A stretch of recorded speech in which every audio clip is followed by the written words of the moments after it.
Sir, ಭವಿಷ್ಯದ ಶಿಕ್ಷಣ ಹೇಗಿರಬೇಕು ಅಂತ ನೀವು ಅಭಿಪ್ರಾಯ ಪಡ್ತೀರಾ? ಭವಿಷ್ಯದ ಶಿಕ್ಷಣ ವಿದ್ಯಾರ್ಥಿಗಳಲ್ಲಿ ಆತ್ಮಪ್ರತ್ಯಯವನ್ನು ರೂಢಿಸುವ ಹಾಗಿರಬೇಕು. ಇಂದಿನ ಶಿಕ್ಷಣದಲ್ಲೂ ಧರ್ಮದ ಬೆರಕೆ ಇದೆಯಲ್ಲ, ಅದ್ರ ಬಗ್ಗೆ ನಿಮ್ಮ ಅಭಿಪ್ರಾಯ? ಧರ್ಮ ಮತ್ತು ಶಿಕ್ಷಣ ಜೊತೆನಲ್ಲಿ ಹೋಗ್ಲಿಕ್ಕೆ ಆಗೋದಿಲ್ಲ. ಸರ್, ಶಿಕ್ಷಣ ಹೇಗಿರಬೇಕು? ಉದ್ಯೋಗ ಸೃಷ್ಟಿ ಮಾಡುವಂಥದ್ದು ಇರಬೇಕಾ ಅಥವಾ ಉದ್ಯೋಗದಾತರನ್ನು ಸೃಷ್ಟಿ ಮಾಡಬೇಕು ಅಂತ ಬಯಸ್ತೇನೆ ನಾನು.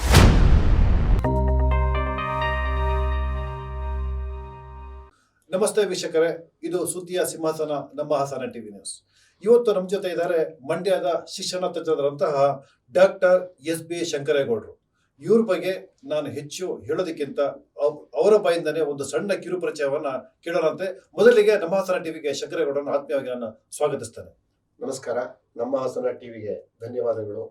ದೂರದ ಮಂಡ್ಯದಿಂದ ಬಂದ ನನ್ನನ್ನು ಬರಮಾಡಿಕೊಂಡು ನನ್ನ ಅಭಿಪ್ರಾಯಗಳನ್ನು ಹಂಚಿಕೊಳ್ಳಿಕ್ಕೆ ಅವಕಾಶ ಮಾಡಿಕೊಟ್ಟಿದ್ದಾರೆ. ಇದಕ್ಕಾಗಿ ಬಹಳ ಸಂಭ್ರಮ ಪಡ್ತೇನೆ. ನಮ್ಮ ಹಾಸನ ಟಿವಿಯ ವೀಕ್ಷಕರಿಗೆ ನಿಮ್ಮ ಒಂದು ಸಣ್ಣ ಕಿರು ಪರಿಚಯನ ಮಾಡ್ಕೊಡಿ ಸರ್.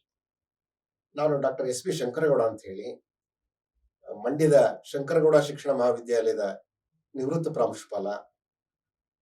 ಬಹಳ ಹಳ್ಳಿಗಾಡಿನಿಂದ ಮಂಡ್ಯ ಜಿಲ್ಲೆಯ ಮದ್ದೂರು ತಾಲೂಕಿನ ಸಾದೋಳಲು ಗ್ರಾಮದಿಂದ ಬಂದು MA M.Ed ಪದವಿಯನ್ನು ಪಡೆದು B.Ed ಕಾಲೇಜಿನಲ್ಲಿ ಸುಮಾರು 35 ವರ್ಷಗಳ ಕಾಲ ಸೇವೆ ಮಾಡಿ ಪ್ರಾಂಶುಪಾಲರಾಗಿ ನಿವೃತ್ತನಾಗಿದ್ದೇನೆ. ನನ್ನ ಬಗ್ಗೆ ಹೇಳ್ಕೊಳ್ಳೋದಕ್ಕೇನೂ ಇಲ್ಲ. ಸುಮಾರು 1993 ಸಂದರ್ಭದಲ್ಲಿ ನಡೆದ ರಾಷ್ಟ್ರೀಯ ಸಾಕ್ಷರತಾ ಆಂದೋಲನದ ಪುಸ್ತಕಗಳನ್ನ ವಿನ್ಯಾಸ ಮಾಡೋದರಲ್ಲಿ ನಾನು ಪ್ರಮುಖ ಪಾತ್ರ ವಹಿಸಿದ್ದೆ ಅನ್ನೋದೊಂದನ್ನು ಬಿಟ್ರೆ, ಉಳಿದಂತೆ B.Ed ಕಾಲೇಜಿನಲ್ಲಿ ಸಾಕಷ್ಟು ಸಂಶೋಧನೆ, ಕ್ರಿಯಾ ಸಂಶೋಧನೆ, ಅಧ್ಯಾಪನ, ಅಧ್ಯಯನ ಇವುಗಳಲ್ಲಿ ನಿರತನಾಗಿದ್ದುಕೊಂಡು ಸೇವೆಯನ್ನ ಮಾಡಿದ್ದೇನೆ. ಈಗ ನಿವೃತ್ತಿಯ ಜೀವನವನ್ನ ಬಹಳ ನೆಮ್ಮದಿಯಾಗಿ ಮಂಡ್ಯದಲ್ಲಿ ಕಳೀತಾ ಇದ್ದೇನೆ. ಸುಮಾರು 70 ವರ್ಷ ಆಗಿರ್ತಕ್ಕಂಥ ನನ್ನನ್ನ ಯಾವುದೋ ಸಾಂದರ್ಭಿಕ ಸಂದರ್ಭವನ್ನ ಸೃಷ್ಟಿ ಮಾಡಿಕೊಂಡು ನಮ್ಮ ಹಾಸನ ಟಿವಿಯವರು ನನ್ನ ಅಭಿಪ್ರಾಯವನ್ನ ತೆಗೆದುಕೊಳ್ತಾ ಇರೋದಕ್ಕೆ ಮತ್ತೊಮ್ಮೆ ಧನ್ಯವಾದಗಳನ್ನ ಅರ್ಪಿಸ್ತೇನೆ. ಶ್ರೀಯುತರು ನಿವೃತ್ತಿಯ ನಂತರವೂ ಕೂಡ ಈ ಶಿಕ್ಷಣದ ವ್ಯವಸ್ಥೆ ಬಗ್ಗೆ ವಿದ್ಯಾರ್ಥಿಗಳಲ್ಲಿ, ಸಾರ್ವಜನಿಕರಲ್ಲಿ ಅರಿವಿನ ಮೂಡಿಸಬೇಕು ಅಂತ ಹೇಳಿ ತಮ್ಮ ನಿವೃತ್ತಿ ಜೀವನನ ಈ ರೀತಿ ಎಲ್ಲಾ ಕಡೆ ಸುತ್ತಾಡೋದ್ರ ಮೂಲಕ ಕಳಿತಿದ್ದಾರೆ. ಇವ್ರ ಬಗ್ಗೆ ನಮ್ಮ ಹಾಸನ ಟಿವಿಯ ಒಂದು ಸಣ್ಣ ಸಂದರ್ಶನ ಇರುತ್ತೆ. ಸರ್, ಮೊದಲಿಗೆ ನಮ್ಮ ಪ್ರಶ್ನೆ ಏನಪ್ಪಾ ಅಂತಂದ್ರೆ, ಈಗ ವರ್ತಮಾನದ ಶಿಕ್ಷಣ ಸ್ಥಿತಿ ಹೇಗಿದೆ ಅಂತ? ವರ್ತಮಾನದ ಶಿಕ್ಷಣದ ಬಗ್ಗೆ ಎರಡೂ ತೆರದಲ್ಲಿಯೂ ನಾವು ಸಂಭ್ರಮಿಸಬಹುದು. ಕಾರಣ ಒಂದು, ಬಹಳ ಸಂಭ್ರಮಿಸೋದಕ್ಕೆ ಸಾಕಷ್ಟು ಸಾಮಗ್ರಿಗಳಿವೆ. ಇಡೀ ನಮ್ಮ ಜನ ಸಮುದಾಯ, ಸಮಾಜದ ಎಲ್ಲ ಸ್ತರಗಳ ಜನ ಶಿಕ್ಷಣದ ಬಗ್ಗೆ ಬಹಳ ಆಸ್ಥೆ ವಹಿಸ್ತಾ ಇದ್ದಾರೆ. ಅವರ ಮುಂದಿನ ಪೀಳಿಗೆಯ ಮಂದಿಯನ್ನ, ಮಕ್ಕಳನ್ನ ವಿದ್ಯಾವಂತರನ್ನಾಗಿ ಮಾಡ್ಲಿಕ್ಕೆ ಬಹಳ ಕಟಿಬದ್ಧ ಕೆಲಸ ಮಾಡ್ತಾ ಇದ್ದಾರೆ. ಹಾಗಾಗಿ ಶಿಕ್ಷಣದ ಬಗ್ಗೆ ಎಲ್ಲ ವಿಮರ್ಶೆಗಳ ನಡುವೆಯೂ ಕೂಡ ಸಂಭ್ರಮ ಪಡೋದಕ್ಕೆ, ಸಂತೋಷ ಪಡೋದಕ್ಕೆ ಸಾಕಷ್ಟು ಸಾಮಗ್ರಿಗಳಿವೆ. ಸಾಕ್ಷರತೆ ಸ್ವಾತಂತ್ರ್ಯ ಬಂದ ಸಂದರ್ಭದಲ್ಲಿ 2 ಅಂಕಿಯನ್ನು ದಾಟದೇ ಇದ್ದಂಥದ್ದು ಈಗ ಸುಮಾರು 65% ಸಾಕ್ಷರತೆಗೆ ರೀಚ್ ಆಗಿದ್ದೇವೆ. ಸಾಕಷ್ಟು ಶಾಲಾ ಕಾಲೇಜುಗಳಿವೆ. ಬಹುತೇಕ ಎಲ್ಲ ಹಳ್ಳಿಗಳಲ್ಲಿ ಪ್ರಾಥಮಿಕ ಶಿಕ್ಷಣ ಮುಕ್ತವಾಗಿ ದೊರಕ್ತಾ ಇದೆ. ಈ ಎಲ್ಲ ಸಂಭ್ರಮಗಳು ನಮ್ಮ ಶಿಕ್ಷಣದ ಬಗ್ಗೆ ಇದೆ. ಇದನ್ನ ಹೇಳ್ತಾ ಇರುವಂತ ಸಂದರ್ಭದಲ್ಲೇ ಶಿಕ್ಷಣದ ಬಗೆಗೆ, ವರ್ತಮಾನದ ಶಿಕ್ಷಣದ ಬಗ್ಗೆ ಇನ್ನೊಂದು ಮುಖ ಕೂಡ ನಮ್ಮ ಎದುರಿಗೆ ದುತ್ತನೆ ನಿಲ್ಲುತ್ತೆ. ಏನದು ಅಂತಂದ್ರೆ, ಸಮಾನ ಶಿಕ್ಷಣ ಅನ್ನುವಂಥದ್ದು ಇನ್ನೂ ಭ್ರಮೆಯಾಗಿಯೇ ಇದೆಯಲ್ಲ, ನಮಗೆ ಇನ್ನೂ ಕನಸಿನ ಭಿತ್ತಿಯಾಗೇ ಇದೆಯಲ್ಲ ಅನ್ನುವಂತ ನೋವು ನಮಗಿದೆ. ಸಮಾನ ಶಿಕ್ಷಣ ಅಂತ ಅಂದಾಗ ಎಲ್ರಿಗೂ ಶಿಕ್ಷಣ ಕೊಡುವಂಥದ್ದು ಅನ್ನುವಂಥ ನೆಲೆಯಲ್ಲಿ ನಾವು ಯಶಸ್ವಿಯಾಗಿದ್ದೇವೆ. ಆದ್ರೆ ಶಿಕ್ಷಣ ಕೊಡುವ ಪರಿಕಲ್ಪನೆಯಲ್ಲಿ, ಶಿಕ್ಷಣ ಕೊಡುವ ಉಪಕ್ರಮದಲ್ಲಿ, ಶಿಕ್ಷಣದ ಸೌಲಭ್ಯಗಳನ್ನೇ ಎಲ್ಲರಿಗೆ ಏಕತೆರನಾಗಿ ವಿಸ್ತರಿಸುವ ಸಂದರ್ಭದಲ್ಲಿ ನಾವಿನ್ನೂ ಯಶಸ್ವಿಯಾಗಿಲ್ಲ. ಒಂದು ಕಡೆ ಖಾಸಗಿ ಶಾಲೆಗಳು, ಇನ್ನೊಂದು ಕಡೆ ಸರ್ಕಾರಿ ಶಾಲೆಗಳು, ಮಧ್ಯದಲ್ಲಿ ಅನುದಾನಿತ ಶಾಲೆಗಳು, ಈ 3 ತೆರನಾದ ಶಿಕ್ಷಣಗಳು ನಮ್ಮಲ್ಲಿ ಸೃಷ್ಟಿಯಾಗಿ ಶಿಕ್ಷಣಕ್ಕೆ ಅನನ್ಯವಾದ ಕೊಡುಗೆ ಕೊಡ್ತಾ ಇದೆ ಎನ್ನುವಂತ ಸಂತೋಷದ ನಡುವೆಯೂ ಆ ಶಿಕ್ಷಣದ ಅಸಮಾನತೆಗೆ ಕಾರಣ ಆಗ್ತಾ ಇದ್ದೇವೇನೋ ಅನ್ನುವ ಆತಂಕ ನನ್ನಂತವನಿಗಿದೆ. ಈ ಆತಂಕಗಳ ನಡುವೆಯೂ ಎಲ್ಲರೂ ಸೇರಿ ನಾವು ಇಡೀ ಸಮಾಜವನ್ನ ಔನ್ನತ್ಯದ ಕಡೆಗೆ ತೆಗೆದುಕೊಂಡು ಹೋಗೋದಕ್ಕೆ ಬಹಳ ಪ್ರಯತ್ನ ಪಡ್ತಾ ಇದ್ದೇವೆ. ಈ ಹಿನ್ನೆಲೆಯಲ್ಲಿ ವರ್ತಮಾನದ ಶಿಕ್ಷಣದ ಬಗ್ಗೆ ನಾನಂತೂ ವ್ಯಕ್ತಿಗತವಾಗಿ ತುಂಬಾ ಸಂತೋಷ ಪಡ್ತೇನೆ. ಇವತ್ತಿನ ಮಕ್ಕಳು, ನಿಮಗೆ ಬಹಳ ತಮಾಷೆಯಾಗಿ ಹೇಳೋದಂದ್ರೆ, ಕುವೆಂಪು ಬಹಳ ರೂಪಕಾತ್ಮಕವಾಗಿ ಒಂದು ಮಾತು ಹೇಳಿದ್ದಾರೆ, ನಮ್ಮ ಮಕ್ಕಳು ನಮಗಿಂತ ಹೆಚ್ಚು ದೂರವನ್ನು ನೋಡಬಲ್ಲರು ಅಂತ. ಯಾಕೆ ಅಂದ್ರೆ ಅವರು ನಮ್ಮ ಹೆಗಲ ಮೇಲೆ ಇರ್ತಾರೆ ಅಂತ. ಹಾಗಾಗಿ ಇವತ್ತಿನ ಮಕ್ಕಳು ಕೂಡ ಶಿಕ್ಷಣದ ಬಗ್ಗೆ ಬಹಳ ಕುತೂಹಲಿಗಳಾಗಿ, ಬಹಳ ಬದ್ಧತೆಯಿಂದ ಕೆಲಸ ಮಾಡ್ತಾ ಇದ್ದಾರೆ. ಇದರ ನಡುವೆ ನೀವೇನಾದ್ರೂ ಫಲಿತಾಂಶ ಇತ್ಯಾದಿ ಇತ್ಯಾದಿಗಳಿಗೆ ನಮ್ಮ ಮಾತನ್ನ ತಿಳಿಸಿದ್ರೆ ಅದರ ಇಡೀ ಚಿತ್ರಣ ಅನಾವರಣಗೊಳ್ಳುತ್ತೆ. ಬಟ್ ನಾನು ಯಾವಾಗಲೂ ಅತ್ಯಂತ ಪಾಸಿಟಿವಿಸ್ಟು, ಅತ್ಯಂತ ಧನಾತ್ಮಕವಾಗಿ ಯೋಚನೆ ಮಾಡೋದು ಸರ್. ಅದರಿಂದ ಇರೋದನ್ನ ಮೊದಲು ಸಂಭ್ರಮಿಸೋಣ, ಆಮೇಲೆ ಅದನ್ನ ರಿಪೇರಿ ಮಾಡೋದಕ್ಕೆ ಪ್ರಯತ್ನ ಪಡೋಣ ಅನ್ನುವ ನಿಲುವು ನಾನು. ಅದರಿಂದ ವರ್ತಮಾನದ ಶಿಕ್ಷಣದ ಬಗ್ಗೆ ಆತಂಕ ಪಟ್ಕೊಳ್ಬೇಕಾದ ಅಗತ್ಯ ಇಲ್ಲ. ಆದ್ರೆ ನಾವು ಸವಸ್ತಾ ಇರೋ ದಾರಿಯನ್ನ ಇನ್ನಷ್ಟು ಗಟ್ಟಿಗೊಳಿಸ್ಕೊಳ್ಬೇಕು ಅನ್ನುವಂತ ಇರಾದೆ ನನಗಿದೆ. ಶಿಕ್ಷಣದ ವಿಸ್ತರಣೆ ಜಾಸ್ತಿ ಆಗ್ತಾ ಇದೆ. ಶಿಕ್ಷಣದ ಗುಣಮಟ್ಟದ ಬಗ್ಗೆ, ಕ್ವಾಲಿಟಿ ಆಫ್ ಎಜುಕೇಶನ್ ಬಗ್ಗೆ ನಾವು ಇನ್ನೂ ಗಮನ ಪಡಿಸಬೇಕಾದ ಏರಿಯಾ ತುಂಬಾ ಇದೆ ಎನ್ನುವುದರ ಎಚ್ಚರಿಕೆಯ ನಡುವೆ ಖುಷಿ ಪಡೋಣ ಸರ್. ಹೌದು ಸರ್. ಈಗ ನಿನ್ನೆನೂ ಸಹ ಅನುದಾನಿತ ಶಾಲೆಗಳ ಒಂದು ಸಂಘ ಮುಖ್ಯಮಂತ್ರಿಗಳನ್ನ ಭೇಟಿ ಮಾಡಿ ನಮಗೇನು ಅನುದಾನ ಸಿಗ್ಲಿಲ್ಲ ಅಂತ ಕೂಡ ಕೇಳ್ತಾ ಇದೆ. ಅದೇ ರೀತಿ ಸರ್ಕಾರಿ ಶಾಲೆಗಳ ಸ್ಥಿತಿನೂ ಚೆನ್ನಾಗಿಲ್ಲ ಅಂತ ಹೇಳಿ ಕೂಡ ಎಲ್ಲರೂ ಕೂಡ ಇದು ಮಾಡ್ತಾರೆ. ಒಟ್ಟಾರೆ ನಮ್ಮ ಗುರುಕುಲದ ಶಿಕ್ಷಣ ಪದ್ಧತಿಯಿಂದ ಇಲ್ಲಿಯವರೆಗೆ ನಡೆದು ಬಂದಂತಹ ದಾರಿ ಇದೆಯಲ್ಲ, ಬಹಳಷ್ಟು ಅಭಿವೃದ್ಧಿಯನ್ನು ಹೊಂದಿದೆ ಮತ್ತೆ ಪ್ರಗತಿಶೀಲ ಹೋಗ್ತಾ ಇದೆ. ಇದ್ರ ಮತ್ತೆ ಇದರಲ್ಲಿ ಸ್ವಲ್ಪ ಬದಲಾವಣೆ ಕೂಡ ಆಗಿದೆ. ಈಗ ರಾಷ್ಟ್ರೀಯ ಶಿಕ್ಷಣ ನೀತಿ ಅಂತ ಒಂದು ಬಂದಿದೆ. ಅದಕ್ಕೆ ನಮ್ಮ ರಾಜ್ಯ ಸರ್ಕಾರ ಸ್ವಲ್ಪ ತಿದ್ದುಪಡಿ ಮಾಡ್ಬಿಟ್ಟು ರಾಜ್ಯ ಶಿಕ್ಷಣ ನೀತಿ ಮಾಡ್ತೀವಿ ಅಂತ ಕೂಡ ಹೇಳ್ತಿದೆ. ಸರ್, ಇದರಿಂದ ವಿದ್ಯಾರ್ಥಿಗಳ ಮೇಲೆ ಏನು ಪರಿಣಾಮ ಬೀಳುತ್ತೆ ಮತ್ತೆ ರಾಷ್ಟ್ರೀಯ ಶಿಕ್ಷಣ ನೀತಿಯಿಂದ ನಮಗೆ ಏನು ಅನುಕೂಲ ಆಗುತ್ತೆ ಅಂತ? ಸರ್, ತುಂಬಾ ಬಹಳ ಮುಖ್ಯವಾದ ಪ್ರಶ್ನೆಯನ್ನ ಎದುರು ಮಾಡ್ತಾ ಇದ್ದೀರಿ ನೀವು. ಮಾಧ್ಯಮದಲ್ಲಿ ಕೆಲಸ ಮಾಡ್ತಾ ಇದ್ದೀರಿ ನೀವು. ಒಂದು ಎಚ್ಚರಿಕೆಯನ್ನ ನಾನು ನಿಮ್ ಮುಂದೆ ಇಡ್ತೇನೆ. ಶಿಕ್ಷಣ ಇವತ್ತಿಗೂ ಇಷ್ಟೆಲ್ಲ ವಿಸ್ತರಣೆ ಆಗಿದ್ರು ಕೂಡ ಶಿಕ್ಷಣ ನಮ್ಮ ಸರ್ಕಾರಗಳ, ರಾಜ್ಯ ಸರ್ಕಾರ ಮತ್ತು ಕೇಂದ್ರ ಸರ್ಕಾರ ಎರಡನ್ನೂ ಸೇರಿಸ್ಕೊಂಡು ಹೇಳ್ತಾ ಇದ್ದಾರೆ, ಆದ್ಯತೆಯ ಕ್ಷೇತ್ರ ಯಾವಾಗ್ಲೂ ಆಗಿಲ್ಲ. ಮೂಲಭೂತ ಹಕ್ಕು ಅಂತ ಸಂವಿಧಾನ ಹೇಳಿದ್ರು ಕೂಡ ಶಿಕ್ಷಣ ಒಂದು ಮೂಲಭೂತ ಹಕ್ಕಾಗಿ ನಾವು ಸಂವಿಧಾನದಲ್ಲಿ ಸೇರ್ಪಡೆ ಮಾಡ್ಕೊಂಡ್ರು ಕೂಡ ಶಿಕ್ಷಣ ಆದ್ಯತೆಯ ಕ್ಷೇತ್ರ ಅಲ್ಲ. ನಿಮಗೆ ಬಹಳ ಆಶ್ಚರ್ಯ ಮತ್ತು ಆಘಾತ ಉಂಟು ಮಾಡುವ ಒಂದು ಅಂಶ ಹೇಳ್ತೇನೆ ನಿಮ್ಗೆ. ನಮ್ಮ ಆಯವ್ಯಯದಲ್ಲಿ ಶಿಕ್ಷಣಕ್ಕೆ ವಿನಿಯೋಗ ಆಗ್ತಾ ಇರತಕ್ಕಂತ ಹಣ ಎಷ್ಟು ಅನ್ನೋದನ್ನು ಕುರಿತು ಯೋಚನೆ ಮಾಡಿದ್ದೀವಿ. ಪ್ರತಿಶತ 6% ಕೊಡಿ, 7% ಕೊಡಿ ಅಂತ ನಾವು ಕೇಳ್ತಾನೆ ಇದ್ದೀವಿ. ಇವತ್ತಿಗೂ ಕೂಡ 4.5% 5%ಕ್ಕಿಂತ ಹೆಚ್ಚು ಆಗ್ತಾ ಇಲ್ಲ, ಮಾಡ್ಲಿಕ್ಕೆ ಆಗ್ತಾ ಇಲ್ಲ. ಕೇಂದ್ರ ಮತ್ತು ರಾಜ್ಯ ಸರ್ಕಾರ ಎರಡಕ್ಕೂ ಅನ್ವಯಿಸಿ ಮಾಡ್ಕೊಳ್ಳೋದು. ಈಗ ಒಟ್ಟು ಆಯವ್ಯಯದಲ್ಲಿ ನಾವು 5% ನಾವು ವಿನಿಯೋಗಿಸಿ ಅದರಲ್ಲಿ ಬಹಳ ಮೇಜರ್ ಶೇರು ಪ್ರಾಥಮಿಕ ಶಿಕ್ಷಣಕ್ಕೆ ಹೋಗುತ್ತೆ. ಇಷ್ಟೆಲ್ಲ ಇದ್ರೂ ನಮಗೆ ಅಗತ್ಯವಾಗಿ ಬೇಕಾದಂತ ಸಂರಚನೆಗಳನ್ನ, ಇನ್ಫ್ರಾಸ್ಟ್ರಕ್ಚರ್ಗಳನ್ನ ನಾವು ಒದಗಿಸ್ಕೊಡೋದಕ್ಕೆ ಆಗ್ತಾ ಇಲ್ಲ. ಮಾಧ್ಯಮದಲ್ಲಿ ಕೂತ್ಕೊಂಡು ಮಾತನಾಡ್ತಾ ಇದ್ದೀನಿ ನಾನು, ನೀವು ಮಾಧ್ಯಮದ ಸ್ನೇಹಿತರು. ಸರ್ಕಾರಿ ಶಾಲೆಗಳ ಬಗ್ಗೆ ಪ್ರಾಸಂಗಿಕವಾಗಿ ಪ್ರಸ್ತಾಪ ಮಾಡಿದ್ರಿ. ಸರ್ಕಾರಿ ಶಾಲೆ ಒಂದು ಗ್ರಾಮದಲ್ಲಿ, ಒಂದು ಪ್ರದೇಶದಲ್ಲಿ ಇರುತ್ತೆ. ಆ ಗ್ರಾಮದ ಮತ್ತು ಪ್ರದೇಶದ ಜನ ಆ ಶಾಲೆ ನಮ್ಮದು ಅನ್ನುವ ಭಾವನೆ ಎಲ್ಲಿವರೆಗೂ ಬರೋದಿಲ್ವೋ ಅಲ್ಲಿವರೆಗೂ ಸರ್ಕಾರಿ ಶಾಲೆಗಳು ಉದ್ಧಾರ ಆಗುದಿಲ್ಲ. ನಿಮ್ಗೆ ಇನ್ನೊಂದು ತಮಾಷೆಯಾದ ವಿಷಯ ಹೇಳ್ತಾರೆ. ಸರ್ಕಾರಿ ಶಾಲೆಗಳಲ್ಲಿ ಇರುವ ಎಲ್ಲ ಅಧ್ಯಾಪಕರು ಮೆರಿಟೆಡ್, ಪ್ರತಿಭಾವಂತರೆ, ಅಪಾಯಿಂಟ್ಮೆಂಟ್ ತಗೊಂಡು ಉದ್ಯೋಗ ತೆಗೆದುಕೊಂಡು ಅಲ್ಲಿ ಎಂಟರ್ ಆಗೋರು.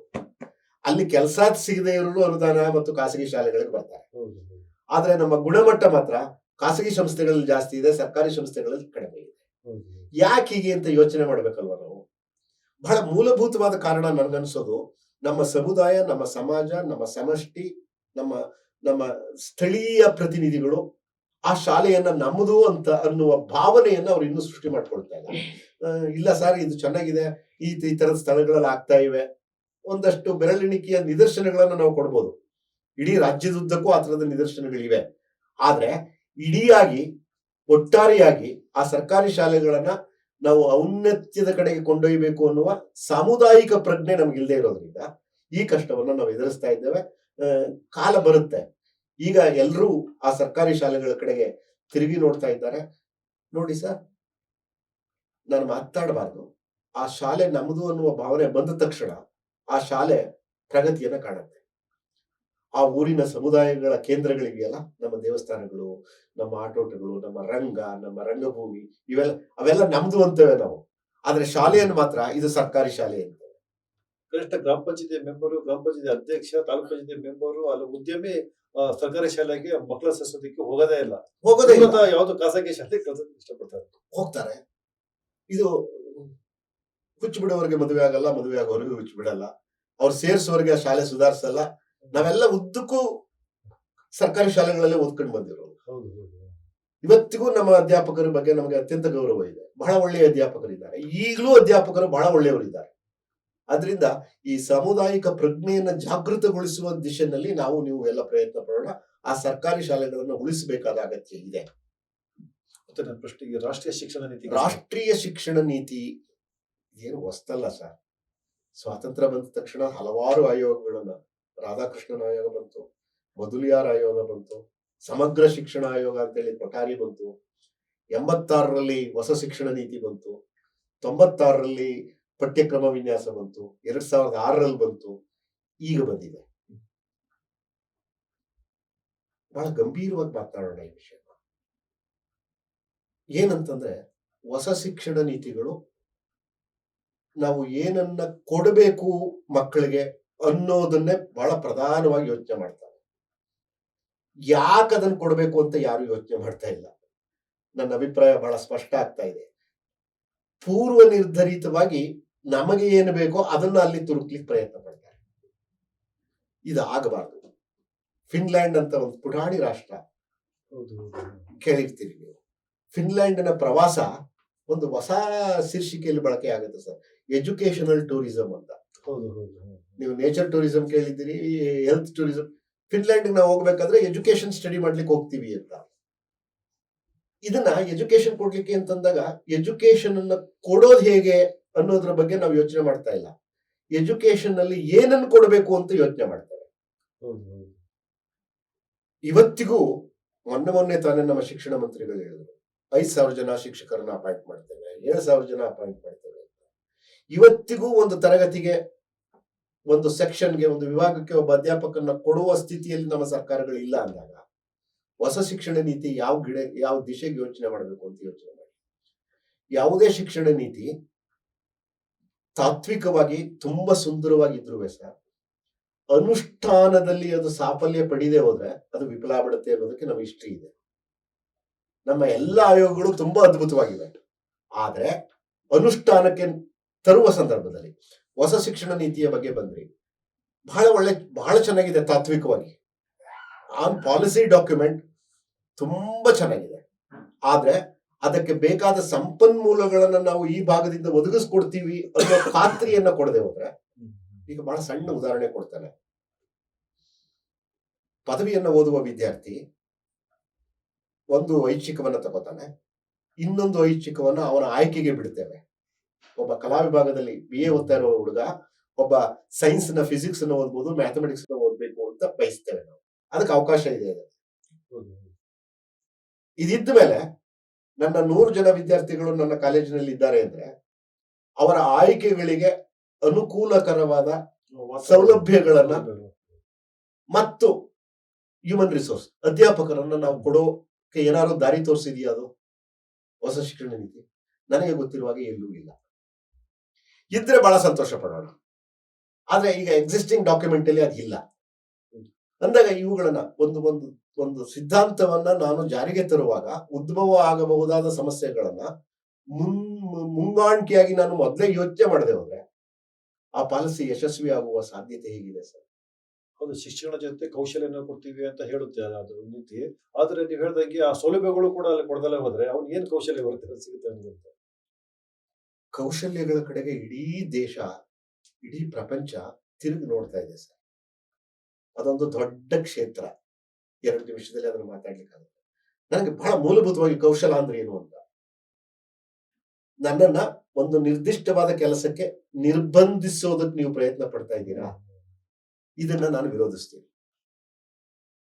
ಅಂದ್ರೆ ನಮ್ಮ ಮಕ್ಕಳು ಕೌಶಲ್ಯಾಧಾರಿತ ಶಿಕ್ಷಣವನ್ನ ಪಡಿಬಾರ್ದ ಅಂದ್ರೆ ಖಂಡಿತ ಪಡಿಬೇಕು. ಆದ್ರೆ ಕೇವಲ ಆ ಒಂದು ಸಣ್ಣ ಕೆಲಸದ ಕೌಶಲ್ಯಗಳನ್ನ ಸಿದ್ಧಿಸೋದಕ್ಕೆ ನನ್ನ ಶ್ರಮವೆಲ್ಲವನ್ನು ವ್ಯಯ ಮಾಡ್ಕೊಳ್ಳೋದು ನನಗೆ ಇಷ್ಟ ಇಲ್ಲ. ನನ್ನ ದೇಹಕ್ಕೆ ಹೇಗೆ ನನಗೆ ಕೆಲಸ ಬೇಕೋ, ನನ್ನ ಕೈಗಳಿಗೆ ಹೇಗೆ ಕೆಲಸ ಬೇಕೋ, ನನ್ನ ಬುದ್ಧಿಯನ್ನು ಕೂಡ ಹರಿತ ಮಾಡುವ ಶಿಕ್ಷಣವನ್ನು ನೀವು ಕೊಡಿ ಅಂತ.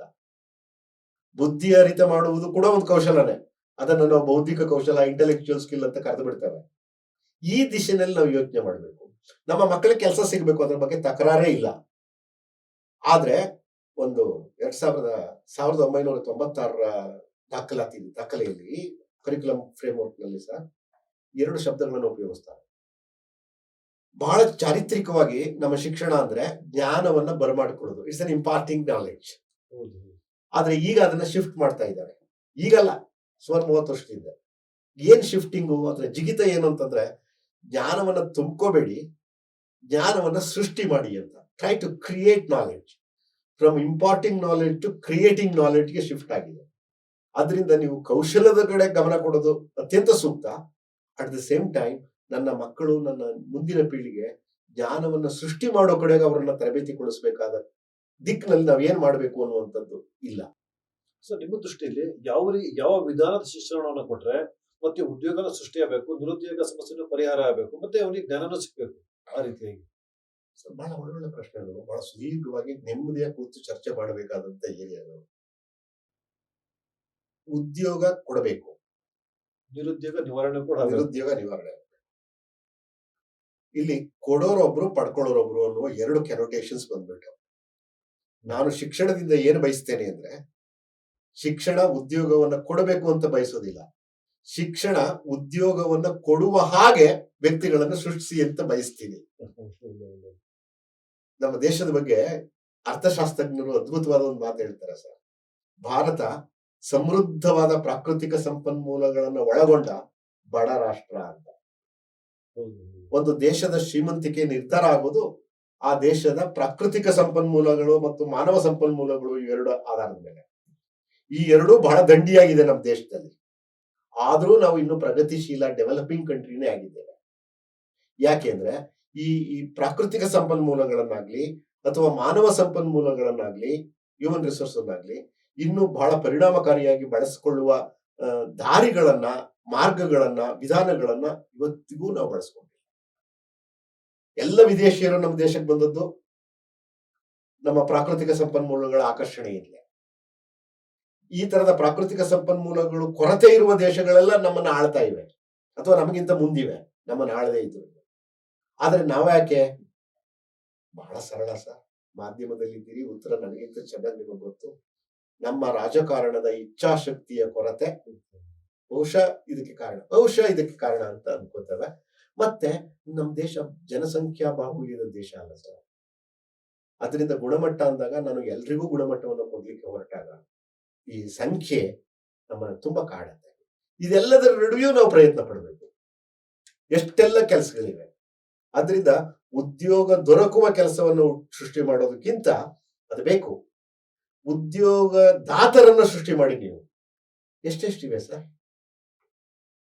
ಒಂದು ಅಗ್ರಿಕಲ್ಚರ್ ನಲ್ಲಿ ನಮ್ಮ ಡಿವಿಯೇಷನ್ಸ್ ಇಲ್ಲ, ಹಾರ್ಟಿಕಲ್ಚರ್ ಅಲ್ಲಿ ಇಲ್ಲ, ಫ್ಲಾರಿಕಲ್ಚರ್ ಅಲ್ಲಿ ಇಲ್ಲ,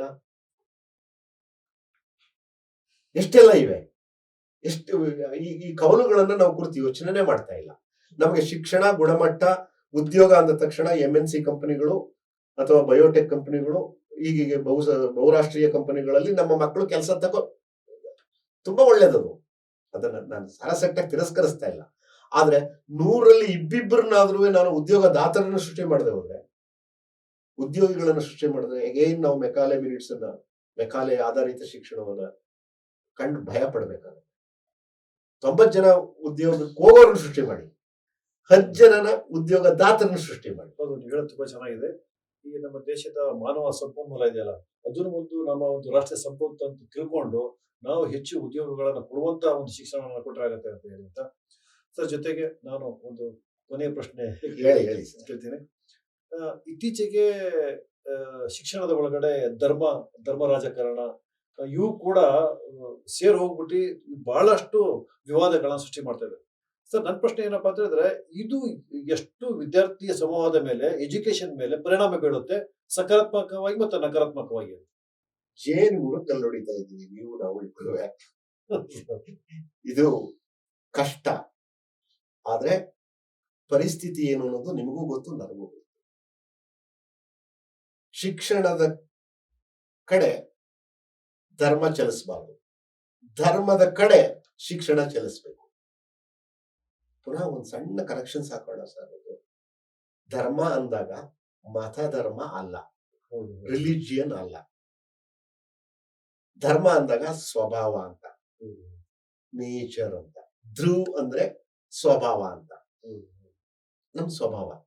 ಆದ್ರೆ ಇತ್ತೀಚೆಗೆ ಕಳೆದ 15-20 ವರ್ಷಗಳಿಂದ ಈಚೆಗೆ ಧರ್ಮ ಬಹಳ ಪ್ರಧಾನವಾಗಿ ಶಿಕ್ಷಣವನ್ನು ಪ್ರವೇಶಿಸ್ತಾರೆ. ಒಳ್ಳೆಯ ಲಕ್ಷಣ ಅಲ್ಲ. ಶಿಕ್ಷಣ ಏನ್ ಹೇಳುತ್ತೆ? ಕುವೆಂಪು ನಿಮ್ಮ ಜಿಲ್ಲೆಯ ಪಕ್ಕದ ಜಿಲ್ಲೆಯಿಂದ ಬಂದವರು, ಶಿವಮೊಗ್ಗದಿಂದ, ಒಂದು ಮಾತು ಹೇಳ್ತಾರೆ, ನಿರಂಕುಶ ಮತಿಗಳಾಗಿ ಪ್ರಶ್ನಿಸದೆ ಯಾವುದನ್ನು ಒಪ್ಕೋಬೇಡಿ ಅಂತ. ನಾನು ಒಬ್ಬ ಅಧ್ಯಾಪಕನಾಗಿ ಶಿಕ್ಷಣವನ್ನು ಕೊಡುವ ಸಂದರ್ಭದಲ್ಲಿ ಪ್ರಶ್ನಿಸದೆ ಒಪ್ಕೋಬೇಡಿ ಅಂತೀನಿ. ಧರ್ಮ ಏನ್ ಹೇಳುತ್ತೆ? ಪ್ರಶ್ನಿಸದೆ ಒಪ್ಕೋ ಅಂತ ಹೇಳುತ್ತೆ. ಪ್ರಶ್ನೆನೇ ಮಾಡಬೇಡ ಅಂತ. ಪ್ರಶ್ನೆನೇ ಮಾಡಲಾಗದ ಧರ್ಮ ಅಲ್ಲ ಅಂತ ಕುವೆಂಪು ಹೇಳ್ತಾರೆ. ಅದರಿಂದ ಈ ಸಂಕಟದಿಂದ ಬಹಳ ಬೇಗ ಹೊರಗೆ ಬರೋಣ. ಇಲ್ಲಿಯವರೆಗೆ ಡಾಕ್ಟರ್ ಎಸ್ ಬಿ ಶಂಕರೇಗೌಡರು, ಇವರು ಮಂಡ್ಯದ ಶಿಕ್ಷಣ ತಜ್ಞರು, ನಮ್ಮ ಹಾಸನ ಟಿವಿ ಜೊತೆ ಬಹಳಷ್ಟು ಮಾತನಾಡಿದ್ದಾರೆ. ಸಿಕ್ಕಂತಹ ಸಣ್ಣ ಸಂದರ್ಭದಲ್ಲಿ, ಸಣ್ಣ ಸಮಯದಲ್ಲಿ ಸಾಕಷ್ಟು ಚರ್ಚೆ ಕೂಡ ಮಾಡಿದೀವಿ. ನಮ್ಮ ಹಾಸನ ಟಿವಿ ಏನ್ ಬಯಸುತ್ತೆ ಅಂದ್ರೆ ಶಂಕರೇಗೌಡ ಜೊತೆ ಸುದೀರ್ಘವಾಗಿ ಮತ್ತೊಮ್ಮೆ ಮಾತನಾಡ ಅಂತ ಹೇಳ್ತಾ ಈ ಒಂದು ಸಂದರ್ಶನಕ್ಕೆ ಇವತ್ತು ವಿರಾಮ ಮಾಡಿರ್ತೀವಿ. ಮತ್ತೊಮ್ಮೆ ನಾವು ಶಂಕರೇಗೌಡರು ನಿಮ್ಮ ಮುಂದೆ ಬರ್ತೀವಿ. ಎಲ್ಲರಿಗೂ ನಮಸ್ಕಾರಗಳು. ನಮಸ್ತೆ. ಅವಕಾಶಕ್ಕಾಗಿ ಮತ್ತೊಮ್ಮೆ ಧನ್ಯವಾದಗಳು.